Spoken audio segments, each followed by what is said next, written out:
We're on the north bank of the Tennessee River, just across from Ross's Landing in Chattanooga, Tennessee. Ross's Landing is a site of a Cherokee-operated warehouse and merchant station in the early part of the 19th century.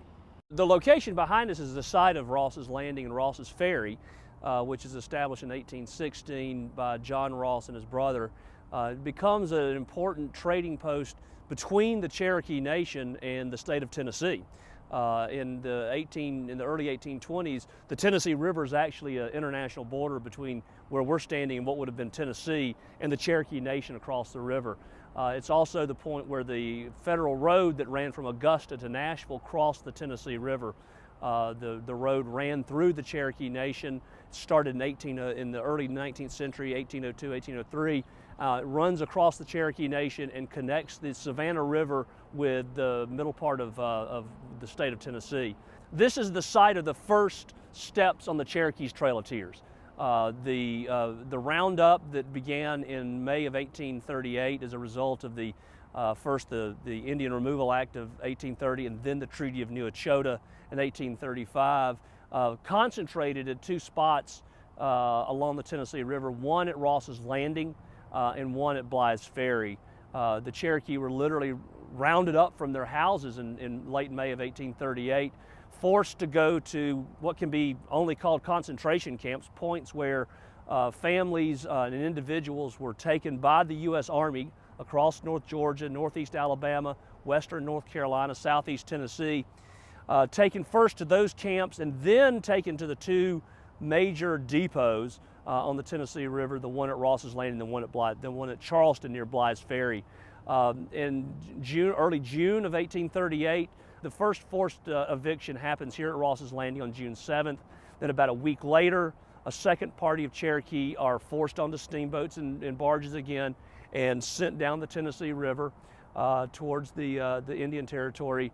And by the end of June, about 1,000 Cherokee had been taken out of the camp at Missionary Ridge, taken down to the landing at Ross's Landing, ferried across right here, and then camped in this area down along the riverbank for about 4 days as the parties were ferried over and across the river, and then began the walk to the Indian Territory.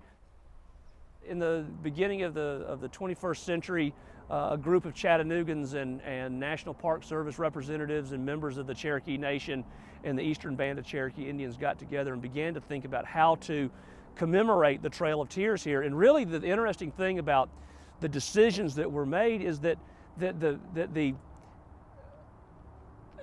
focus was on a presence and not an absence. This area has a long history of Native American presences going back 10 or 11,000 years. And what the artists from the Cherokee Nation who got the contract to do this project, what they wanted to do was to think about that long presence.